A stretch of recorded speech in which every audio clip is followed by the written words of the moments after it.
Crouse. Hey movie lovers, it's May 20th and it really is, I guess, the kickoff to the summer season with the release of Pirates of the Caribbean on Stranger Tides. Now the question that I had to ask myself after watching this movie, and I think probably a lot of you will be asking yourself should you go see the film, is if this had been the first Pirates of the Caribbean movie, would we have had a 2, 3, and 4? Now, I'm guessing the answer would be probably not, and I'll tell you why. This one just seems a little worn out. It seems a little tired. It seems like Johnny Depp, who is a fascinatingly interesting actor normally, is just kind of tired of playing Captain Jack Sparrow for the 4th time in 8 years. Now, Captain Jack is a cool character. Certainly in the first movie, it was a breath of fresh air. We hadn't seen a character like that in a very long time.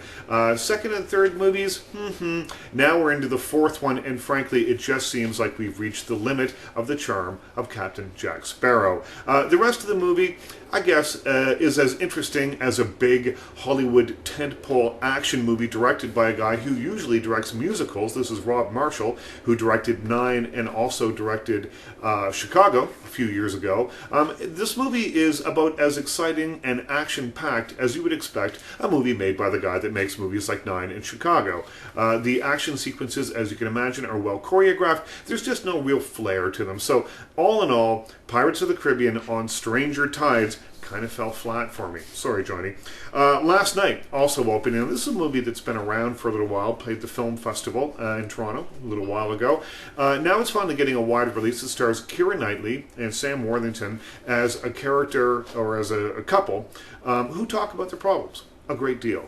And I have to tell you, the only thing worse than hearing the words, "we have to talk about a relationship," is, I think, sitting in a movie theater and hearing other people talk incessantly about their relationships for 90 minutes. The performances are okay. Keira Knightley, quite charming in this. Sam Worthington, proving that he can do something more than be blue in an Avatar movie, in a big 3D tentpole movie like Avatar or the Terminator movies. It gives him a chance to stretch a little bit here. But frankly, I found the endless chatter, the endless self-pitying chatter of these characters extraordinarily tiresome. Also, when you have two characters separated by a city or two, one's in New York, one's in Philadelphia, and they're talking on their cell phones, and they're talking about the relationship, they're talking about why things are not working out particularly well for them, and suddenly the cell phone service isn't very good, and one of the characters says, "We have no connection."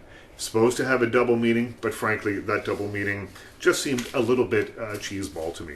Documentary opening this weekend, Forks Over Knives. Forks Over Knives is a movie that will tell you that you should be a vegetarian, and it will cure everything from diabetes to erectile dysfunction. And maybe they're right. There's a lot of testimonials in this film. There are 2 very credible doctors who espouse this theory. I just have to tell you that I found this movie about as interesting as I found the hygiene movies that we used to have to watch in high school.